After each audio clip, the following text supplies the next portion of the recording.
Oh yeah, I know. Yeah. Yeah, I understand that. We live, Ava? I don't know if we live. I ain't did this in so long. Took 2 months off and I forgot how to do this. Forgot how to do it. Oh no. Nah, I think that's fine. Oh, how you? Oh, well, we here now. Welcome to Amsterdam Talk, of course, where the show that we touch on all bases, from everything from big hair to big trucks to dating to everything. I have a very special guest today. I have Miss Mary Jo Rapini. Yes. Miss Miss Awesome. Miss Mary Jo Rapini, who's from Fox Houston News. She's on Fox 26 Mondays and Thursdays with her own segment on healthy relationships. Ask Mary Jo. You know, she's been a contributor to CNN, CNN's Prime News, CBS, Up to the Minute, Fox National Morning News, Montel, Steve Harvey, Today Show, Dateline, you name it, she's been everywhere. Big Medicine and Discovery Health. How you doing, Mary Jo? I'm doing great. Thanks for having me. This is just exciting and I'm really happy I could do it. I'm glad you could do it as well. So basically, tell us a little bit about yourself before we get into what we was going to talk about tonight. Okay, well, I'm an intimacy sex therapist. I'm licensed in the state of Texas.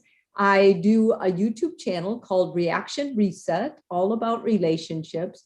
And I've worked with incredible podcasters before, like the Truck Cast, and now tonight with Rod and Amsterdam Talk. I've been on with the Roommates, and I've been on with a lot of medicine. Like I work with Baylor College of Medicine. So most of what I'll talk tonight is based on good research, because I don't want to, I don't want to lead you guys astray or lead you down a rabbit hole. I just want to give you true psychotherapy facts and then just discuss some stuff with Rod, like what I see in my practice. And I do have a small practice. And also I just write all the time. Okay. That is definitely big right there that you write all the time. So we brought you on. So before I ask you, what's the biggest thing you've done so far? Well, that's really hard to say because I've done 3 books and I've given a lot of lectures. I think the biggest thing though was I had a cerebral aneurysm in 2003 and it burst and I almost lost my life. And the blessing that came from, I ended up having to have open brain surgery and all kinds of things, but it was a miraculous recovery. And I think overall, when I look at my whole life, everything I'm doing now is a way of giving back. I'm on a second life. Yes, I'm glad you're still here. And you told me today is your anniversary, so I'm definitely not going to take up all your time. How long you been married? Oh, I never tell anybody. I married my man when I was 20. And so the success, and we are very different people. Yeah, I was 20, he was a little older, but you don't know yourself at 20. So the fact that we have worked this marriage and created something we both love, being part of it, is no small deal. We're drinking champagne tonight. Okay. So have fun with it. Congratulations. So did you guys get was it, how long did y'all were engaged? That's what I should ask. Like, how long were you engaged? We dated. It was crazy, Rod. He's a physician and I was a nurse at the time. And he's from Cleveland, Ohio. He came to do a residency in this small town where I was in Wisconsin. We met each other at a party and we started within 6 months, we were engaged to be married. And another 6 months, we did wedding plans. So within 1 year of my meeting him, we were married. It's pretty fast. There's no real way to do it. So, people, whatever floats your boat. Yeah. Well, I like to think now I try to help couples through it so that they can get educated and know what expectations are reasonable and what's not. And so in the beginning of our marriage, we had a lot of strife because I had a lot of fantasies and ideas that I thought were part of marriage, but they weren't. They were like, I don't know what I was thinking, but anyway, we've been able to overcome a lot of hurdles. Okay. Well, congratulations on whatever year you're on a marriage and many more.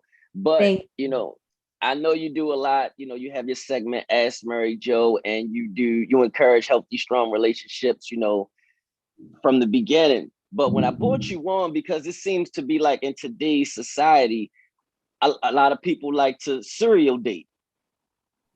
Yes. So that's what I wanted to come to and talk about.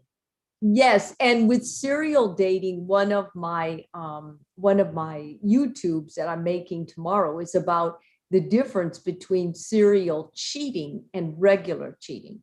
Because I think the whole thing with the internet, what it's done is it's given people ways to lie. If their motive is dishonest, it's giving them numerous ways to manipulate, to control, and to, in a way, take advantage of other people. So if you're one of those daters out there, what's most important is that you're self-aware.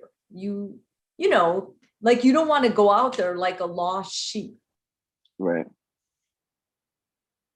So, I mean, I get it, but like the serial dater, like I'm trying to figure out like is basically the thrill of their chase and the excitement in the beginning. So really what's their end game?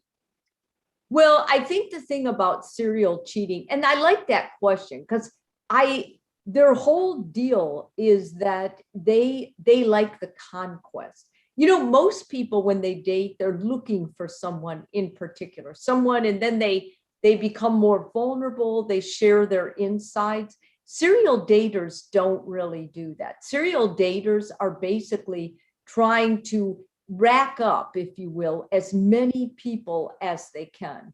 In other words, it's the quantity, not the quality. And they get so compulsive and obsessed about that point that many times they have to have several going at once, because just making a conquest over one person is not enough.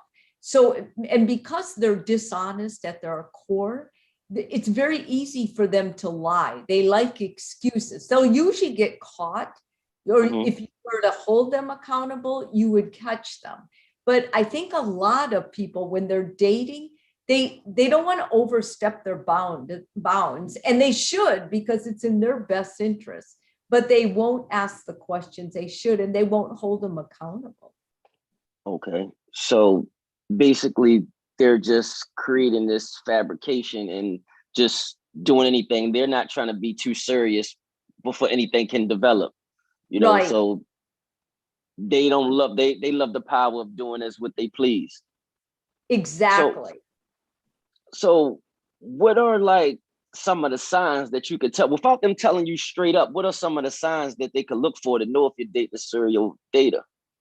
Well, I think one of the big signs is that when you, or how you get caught with one of these people, is because most of the time when we judge what we want in a relationship, we go for the outside stuff. We go for their charm, for their looks, make sure they're tall and in shape. What do they drive, or what do they dress in?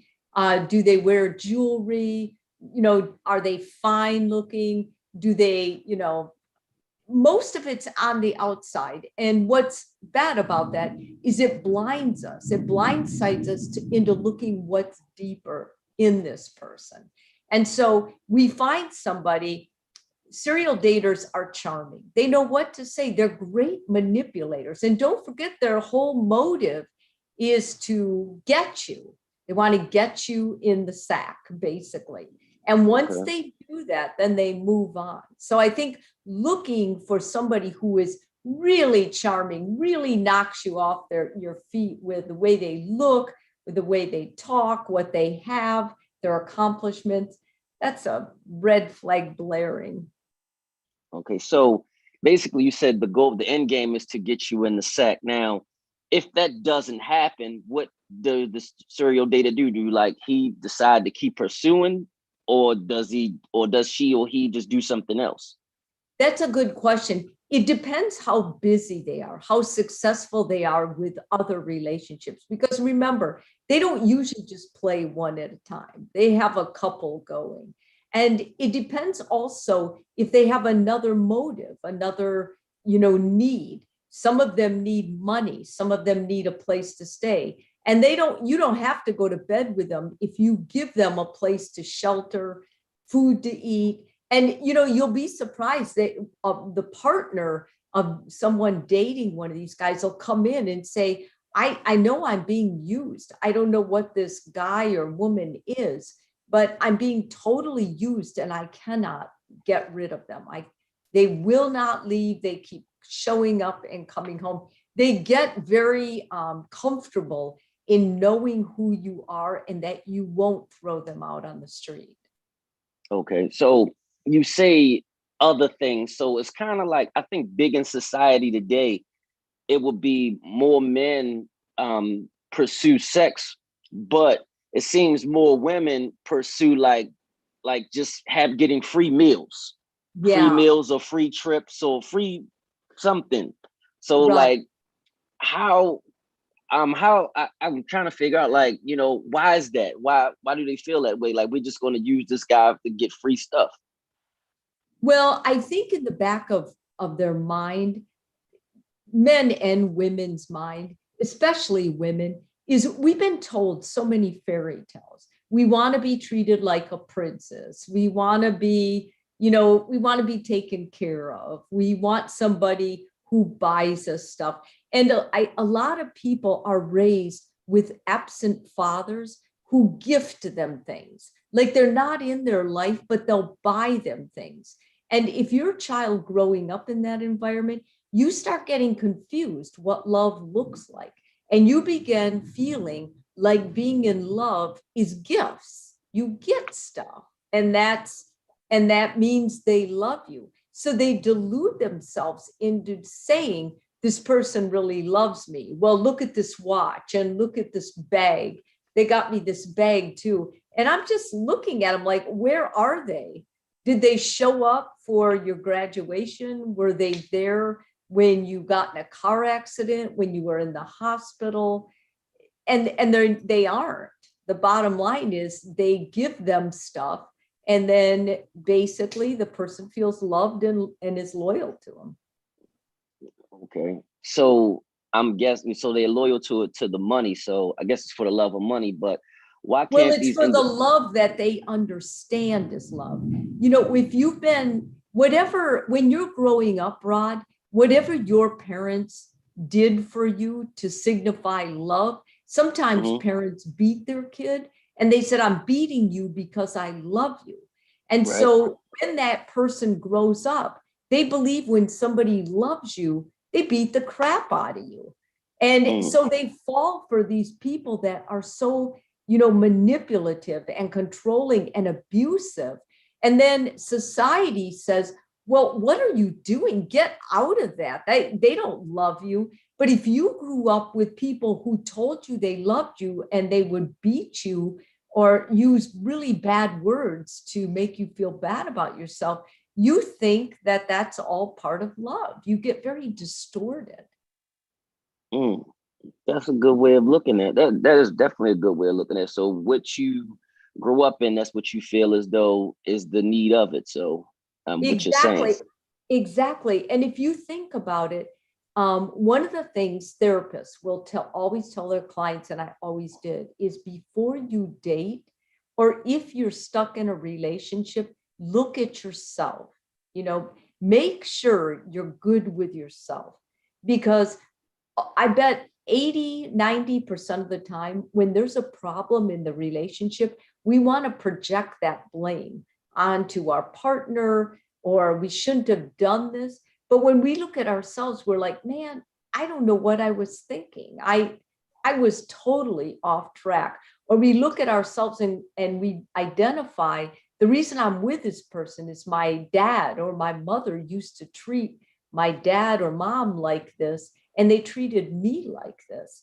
Then we start understanding, oh, so this person is representing someone who loves us the way I was raised. Okay. Okay, so I'm getting that. So the way you're raised, it puts that in perspective of like, okay, so this is the type of person I want to deal with. Now you have another side of that. So you have people that'll say, I want to marry someone with the qualities of my mother, but not my mother. And then you Yeah, have those that say, I want to marry a man just like my dad. right. So with the person saying with the qualities and not the exact thing about it, like, is there any difference between those two statements? I would say that no matter what they said, as far as I want to marry someone with the qualities like my mother or just like my dad, I would have them write down what about their dad made them feel loved or why they honor him so much. And the same with your mom. I would say, you want those qualities. I want you to identify those qualities. And then you write them down. Because if you just use a broad term, like I want somebody like my dad, or I want somebody with the qualities of my mom, I have no idea what that means until I see it written. Oh, she was honest to a fault. Oh, she was strong. She never was a victim, or whatever it was that you admired about your mom or your Okay. dad. Couples miscommunicate this all the time. They think that they assume that their partner knows what they mean with that statement. And both of those statements are very broad and general, and they could mean anything. Okay. So we back to the serial dating. So what happens? So like, if do the serial daters ever come up front and say, hey, listen, I'm dating X, Y, and Z, or do they just say I was just you or lie about it? They lie. They always lie. Depending, somebody once asked me, one of the partners, can they ever get over this? And I'm like, yeah, they can get over it if they decide that they are ready to settle down and do the hard work of loving one person. But more than likely, they won't do that. And I wouldn't sit around waiting for them. And I don't think it's a matter of therapy. I think it's a matter of their internal dialogue and their motivation.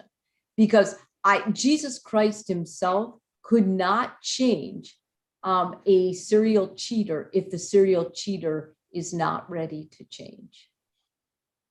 So I know you said earlier that you're going to drop something tomorrow. So can I get a tidbit of like, what's the difference between a regular cheater and a serial cheater? The regular cheater, usually, and this is how it usually goes, honestly. The regular cheater usually doesn't intend to cheat. They're reaching out to someone, they're feeling angry, they're feeling lonely, they're feeling like they're not worthy. They're in a place where their self-esteem is lower, and they're looking for someone that understands them. It starts out as emotional, and then it grows deeper, and then they usually might stay in the emotional affair part, which is just as damaging as a physical affair.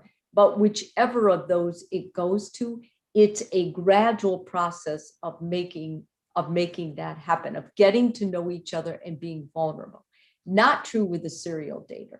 The serial dater or the serial cheater basically intends to cheat. He intends to have sex with that person. And so what ends up happening is they make no emotional connection. They're very superficial. I'm going to have sex. And if this other person that they're with later tells them, oh my God, I loved you, or if they ever date them again, or cheat with them again, they basically will make it sound like, well, there is a chance that we'll be together, but I'm trying to get some things ready. So sometimes they cheat with that person more than once, and the person may fall for them. And then more than likely, the serial cheater will end up ghosting them. That is not true with the normal cheater. The normal cheater usually gets into a relationship with the person, which is unfortunate because, well, both are despicable, but the actual cheater will forfeit everything for that relationship because they usually will fall in love with that person. So that's deep right there. So you basically stating, well, the serial cheater's coming in, his intentions is to do this. So now once this happens, why does the opposite person decide to just stay? They never seem to leave. They'll stay like 2-3 times. The regular cheater? I mean, no, there's the serial cheater, like the opposite person, the spouse will stay, off the multiple cheating occasions. They'll just stay, they won't leave. Well, sometimes that's true, but that's not always true. The spouse of a person who is cheating knows something's going on. They especially, not always with a serial cheater, but remember, serial cheaters, if they're married, they're such liars that their partner usually knows they're doing something, but they're not sure what it is. I've had people that show up at the hospital, they've been in a car wreck, and they call the spouse goes up there, and more than 5 different people will come in saying that they were in love with this person or they dated this person. And it's very uncomfortable because the spouse is standing there saying, what? I'm married to them.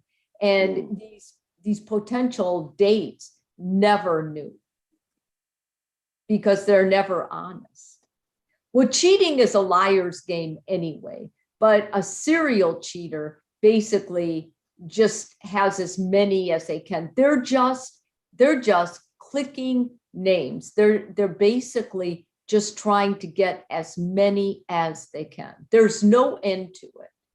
They just do that. So, a normal cheater, if they get caught, they usually feel remorse. The majority of them will go back to their marriage after a while or they'll try to work on restoring trust. That is not true with a serial cheater. That is definitely deep right there. That is deep. Well, and I think what makes it really difficult is the idea that cheating in and of itself is an addiction. It forms an addictive pattern after you're with someone. And so you're getting all these serotonins and endorphins when you're with this person, and you start getting them when you're away from them too, because you're getting more anxious when you're away from them. So then no matter where you are in relationship to this other person, you are starting to feel more and more anxious. And the only thing is you need a fix with the person you're having an affair with. So is there like any cure for that? The only cure that I know of is in a fact of a cheater, to come clean, especially if it's been a relationship that's been going on for a long time. Go back to your spouse, tell them exactly what happened, tell them you'd like to go to therapy, you'd like to make it work, you're willing to share passwords, you're willing to block the other person, you're willing to basically leave the job you're doing if that's where the other partner is. I mean, it's making a lot of sacrifices. For serial cheating, it's pretty hard to cure. And the only true cure is if they change their intention of wanting as many people as they can. I mean, you're just waiting for somebody to change their mind. And it's a form of mental illness. So at that point, they usually don't, unfortunately. Well, yeah, you break it down as being a form of mental illness. So I know you said you wanted to tidbit in that about serial cheating, so I'm going to check you out tomorrow. I don't want to take all of that out of you. You got to redo it tomorrow. Well, no, that's okay. I mean, I'm going to make the video and then it won't go up for a while, Rod. So. Oh, okay. So okay. It's good that we talked about that here. I got you. So, back to the serial dating thing. So, like, what are some of the signs, to know that you are dating a serial dater, since you said they'll never come to you clean about they're dating multiple people? So, what are some of the signs? Well, I think flaky excuses is one. I said already, if they're too charming and they move too fast. But I think when they make flaky commitments and they have well, I can only see you on Thursday nights, and they have excuses why, it's probably because they've got a list of other people they're seeing on other nights. And this is the night they can fit you in. Empty promises, like they're telling you, next weekend, I want you to go meet my parents up in wherever, Dallas or whatever. And then that just falls apart. Like you never hear anything. And then they have an excuse, very common with serial cheating. And I think also they make grandiose statements, like they really elevate themselves, and they talk about how great they are, and they'll talk about their future with you and how lucky you are, stuff like that. They make you feel really just like, wow, you're really lucky you found this person. And they try and want to make you jealous. So they'll go out of their way to make you feel jealous. They'll flirt with other people in front of you.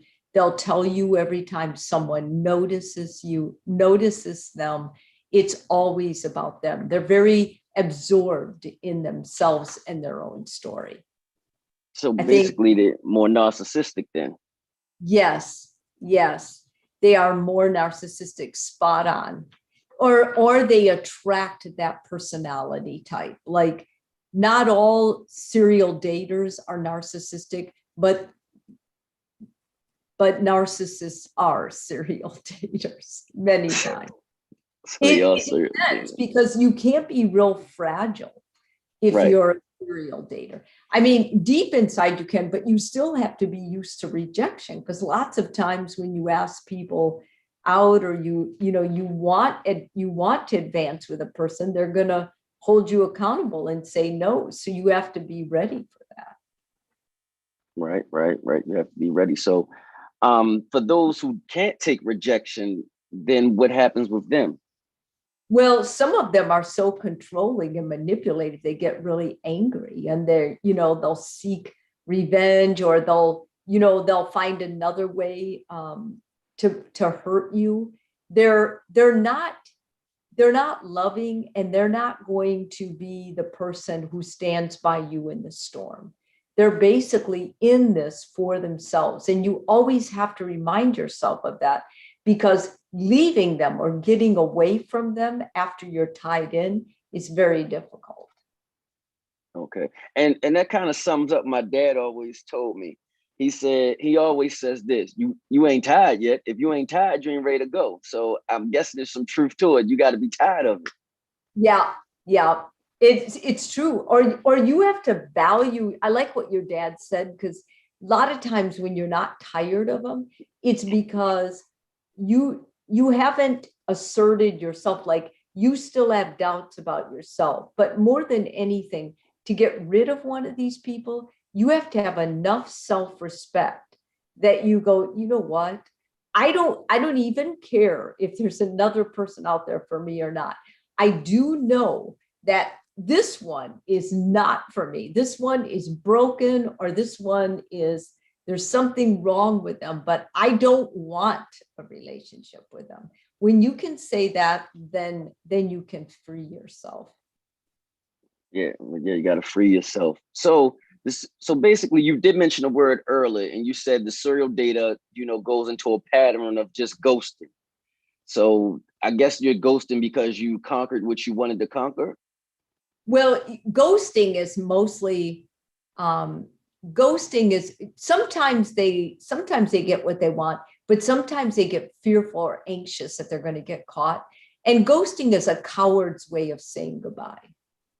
You just don't have the guts to go up, and they don't communicate face to face. Like, basically, I think that's one of the main signs or warning flags of a serial cheater, is they they basically text everything, or they'll get you on one of your apps, when your social media, Instagram, Twitter, and they'll start communicating there. But to sit down with you and really talk with you, they're not going to do that. There's something very honest that I think we all learned during the pandemic, that when you're face to face with someone in the same room, not on Zoom, although this is great, but when you're in person, it's a lot more fearful, and you expose a lot more of yourself than when you're behind a screen. You can hide behind a screen, Right. and you can't do that face to face.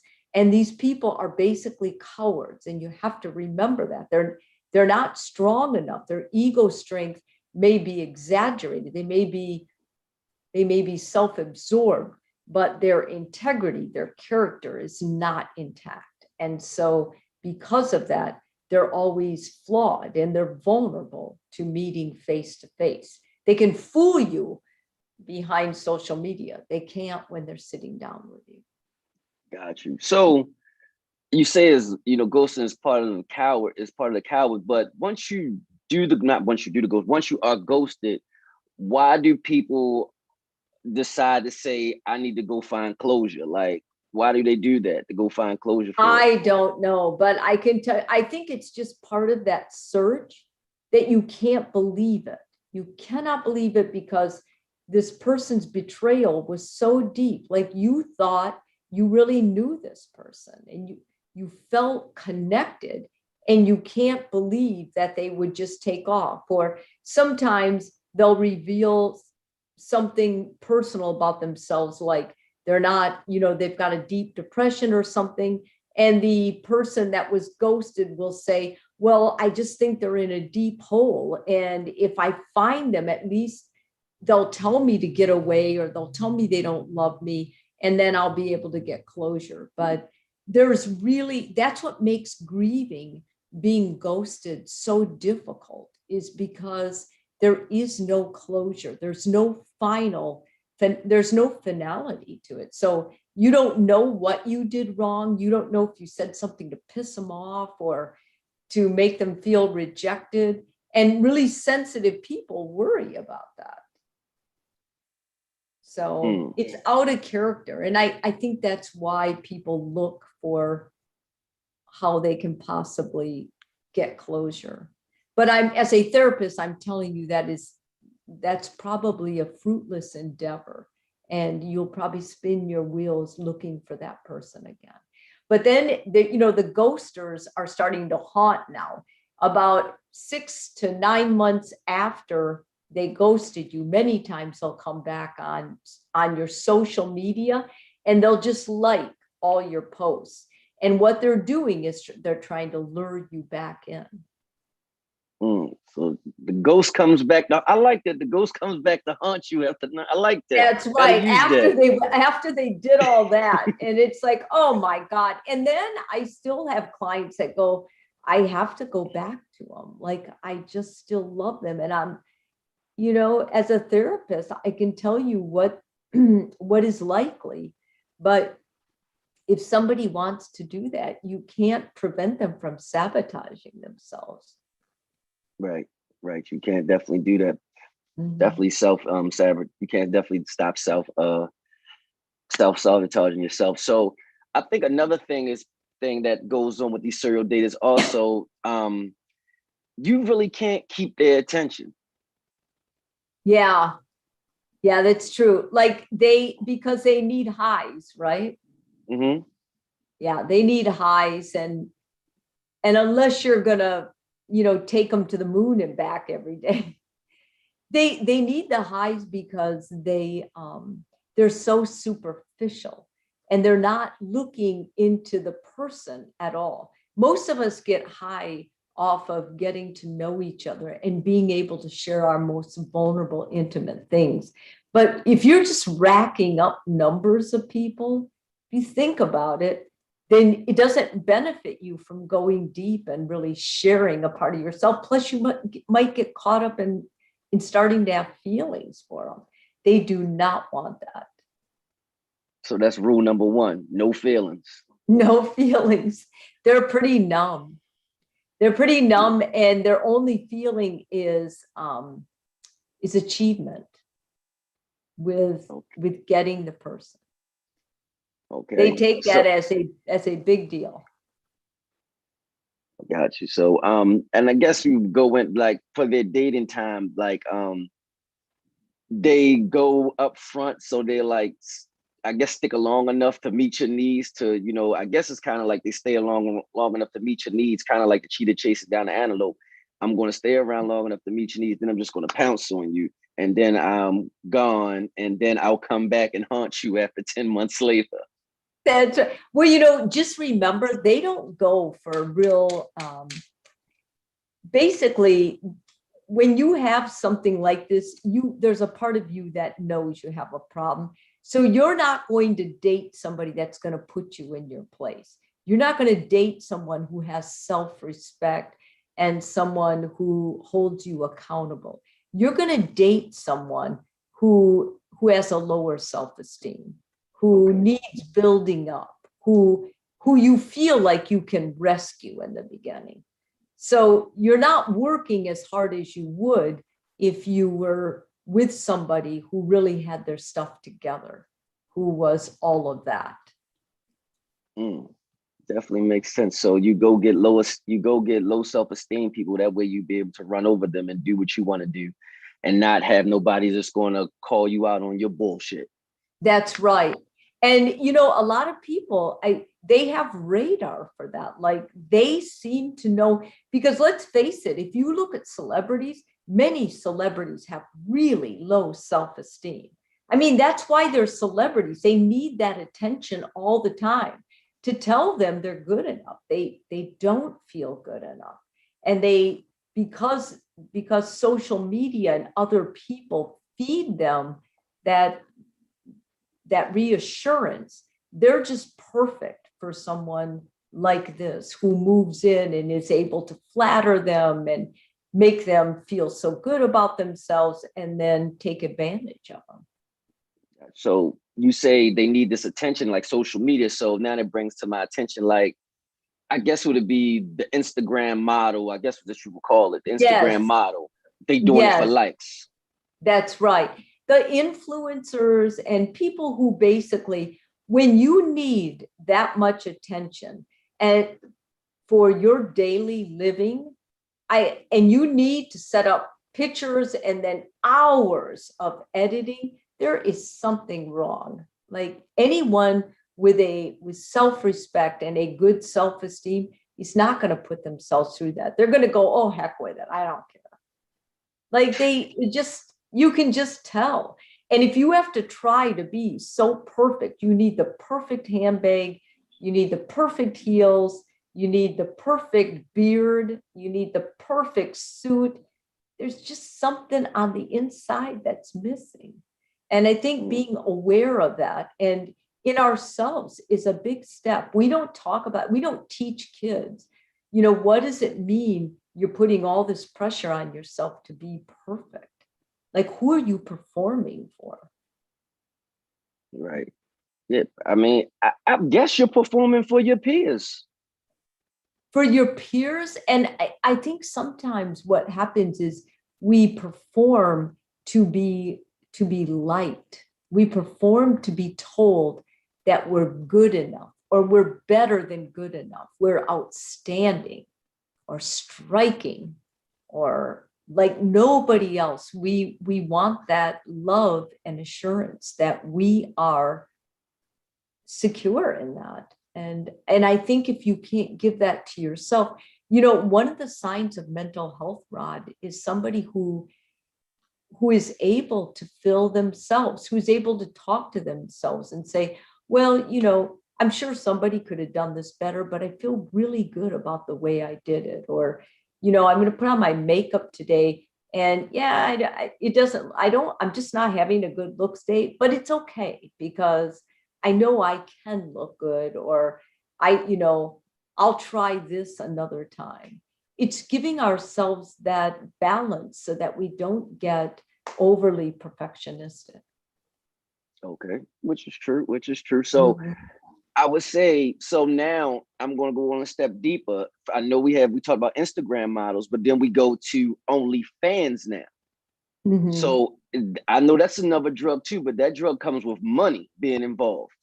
Mhm. So you go to OnlyFans, and I mean, whether someone has a foot fetish or they're showing body parts or whatever they're doing, that high is coming even harder because it's now somebody's paying you to do this.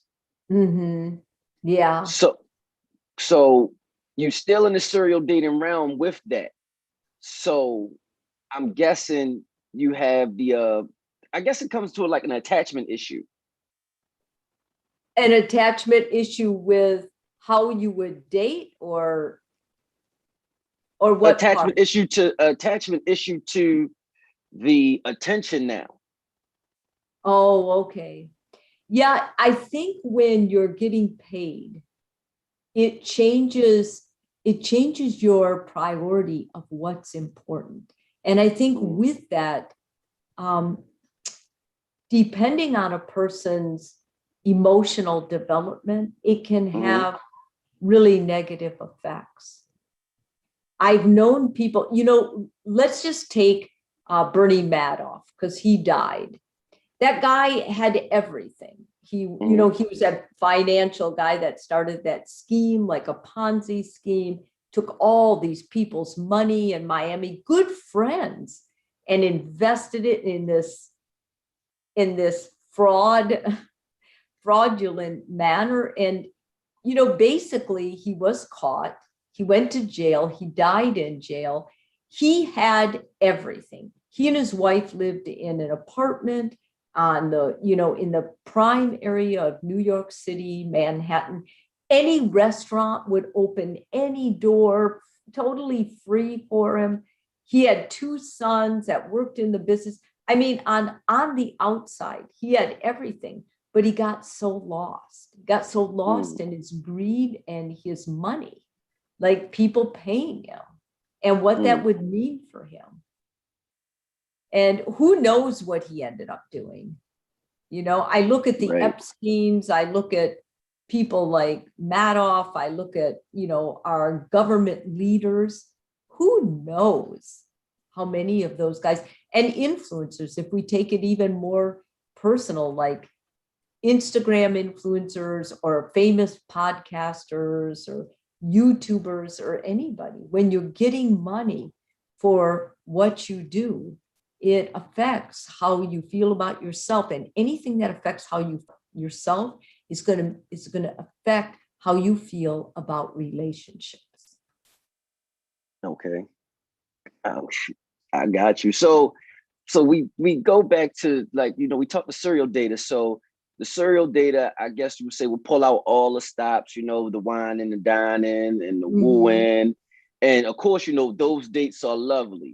Everybody wants to be wine, dine, and wooed and go eat at the expensive restaurants and have food they never had before. But I guess the person on the opposite end of the spectrum should realize this is not going to continue but so long. Yeah, or I would rather them ask, say to themselves, there's something wrong here. But when you get so overwhelmed in the glamour, or so impressed with that, then you're not in reality anymore. You're in a virtual world or a make-believe world. I think that's part of the seduction of it, is you want to believe this will just be forever. And the serial dater makes you feel that way because they're grandiose. They tell you all these incredible plans, and you believe it because you want to believe it.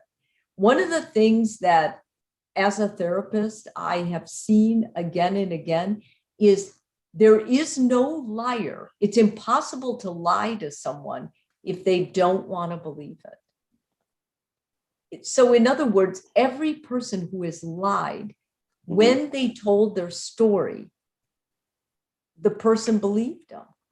If we all stopped believing liars, if we were better at staying in reality, looking for evidence, then we would stop believing them, and we would hold them accountable. We would cut down on things.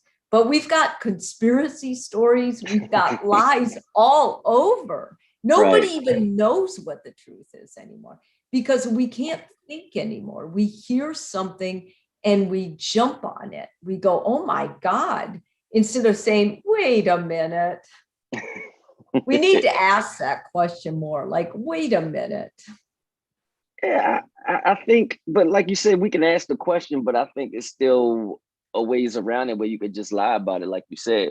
But it's up to the person to believe it. I mean, I know the difference between an apple and orange, but who's to say that he's really telling me the apple is really the apple?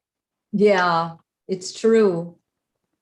So, but yeah, I think so. I want to ask you this because I know you got to go celebrate your anniversary with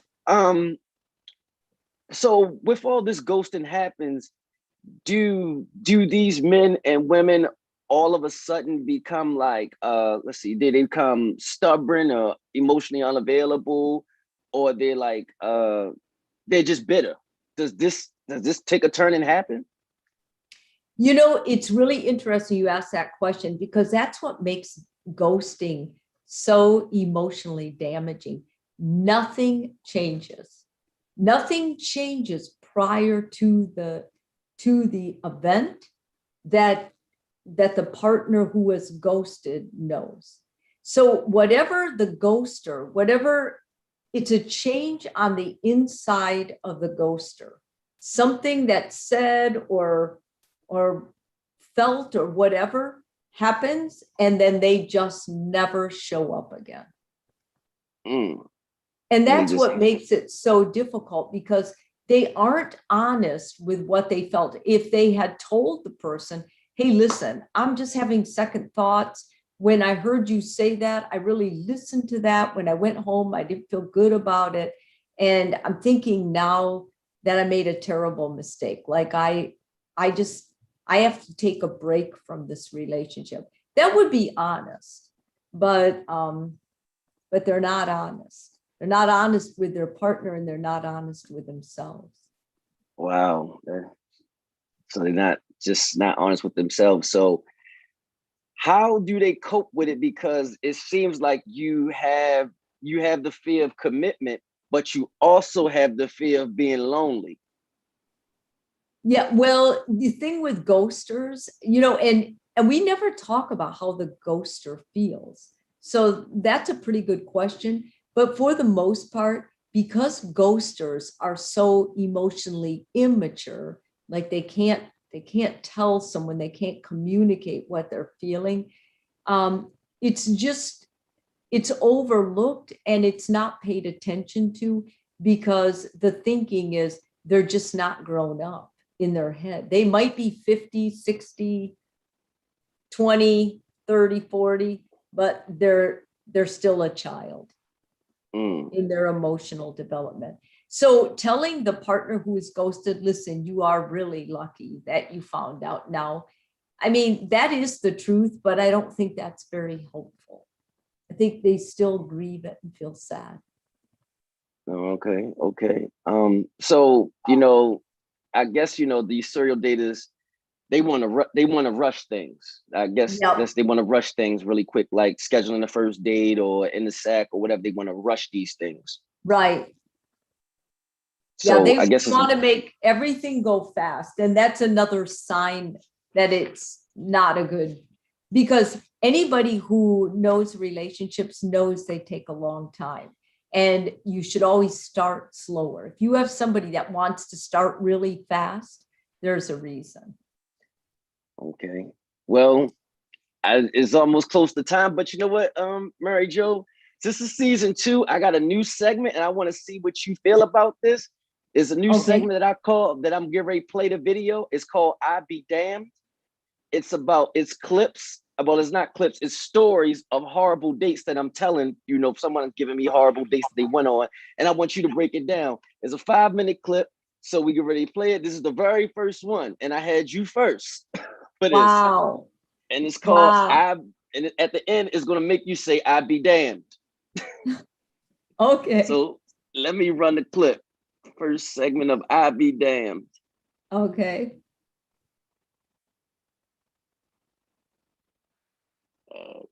Stop it.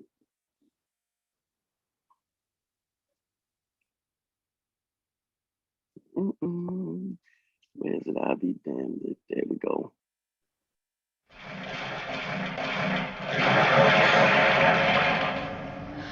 Is it Shan? Yeah, it's showing. Yeah.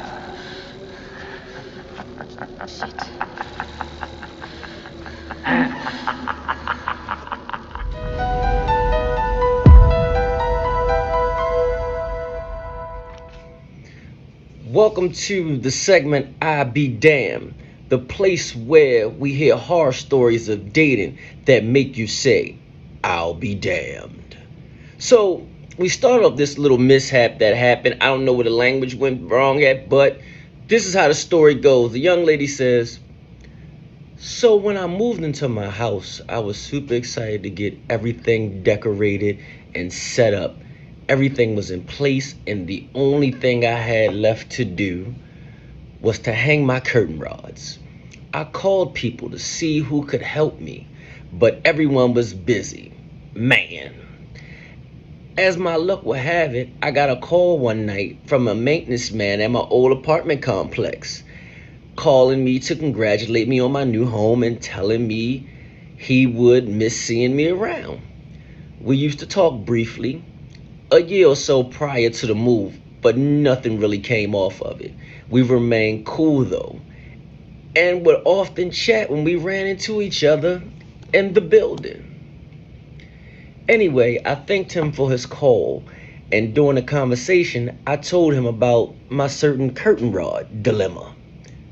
Before I could even ask, he quickly said, I'll do it. And that was music to my ears. I asked him when I could get on his calendar. He said, I can come over right now. I'm sitting there like, damn, he efficient.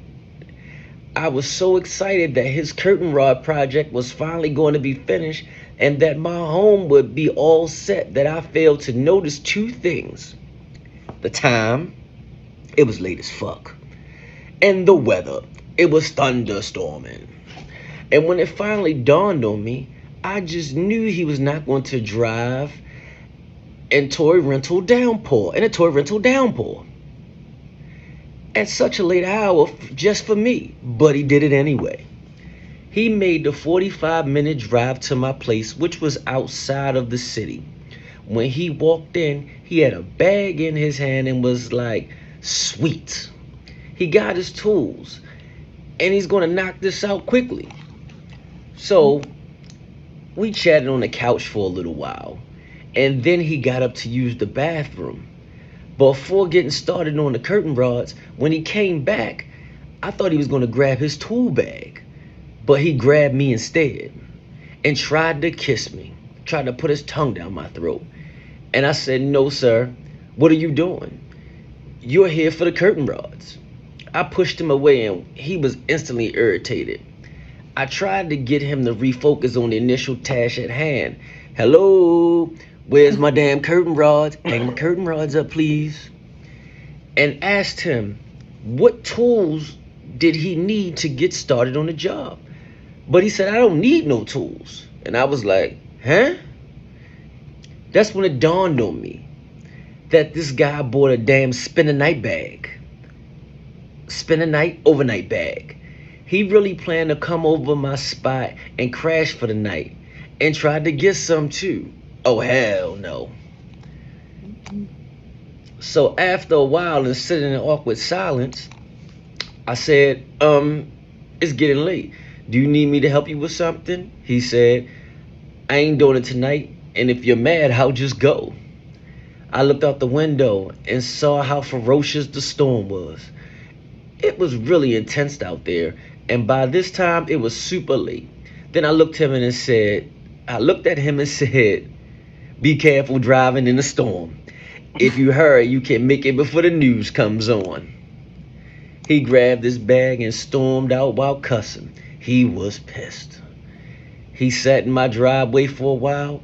I guess he wanted to see if I changed my mind. But I went to bed with my curtain rod still on the floor. 1 week later, I mysteriously received a bill from my old apartment complex for $1,300 to cover damages to my old apartment. I can't say he did it, but it was sure one heck of a coincidence. Ah, well, my rods are up and he's gone. Moral of the story: don't volunteer if you can't deliver. I ask you to hang rods, not pipe. Date's over. I'll be damned. See you next week.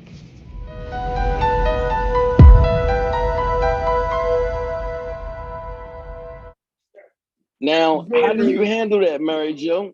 Very clever. I think she did a fantastic job. I wouldn't pay that bill. That's a good story. It's good, yes. Rod.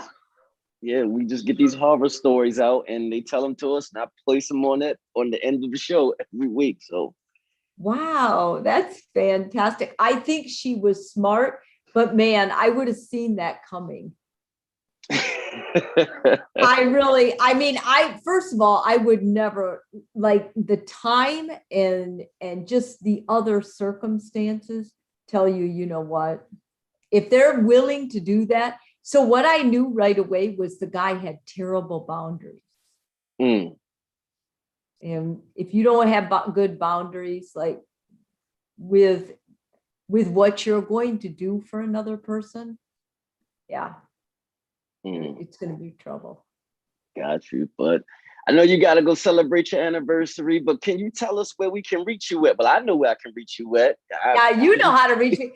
I think the best place is my website, and that is MaryJoRapini.com. And my name is MaryJoRapini. And I'm on Instagram at Mary Jo Rapini, Facebook, my LPC, it's Mary Jo Rapini LPC. That's my licensing. And those are the two biggies. Oh, and for my Texas residents that live in Houston, she's on Fox 26 Mondays and Thursdays, correct? Yep, Mondays and Thursdays in the 9 a.m. hour. Mondays and Thursdays. Ask Mary Jo. It's definitely been a pleasure for you to come on. Thank you. Thank you, Rod. And I wish you all the best. It's your I'll be damned is going to be hot. Listen, I'm going to shoot you this whole thing so you can place it on your platform.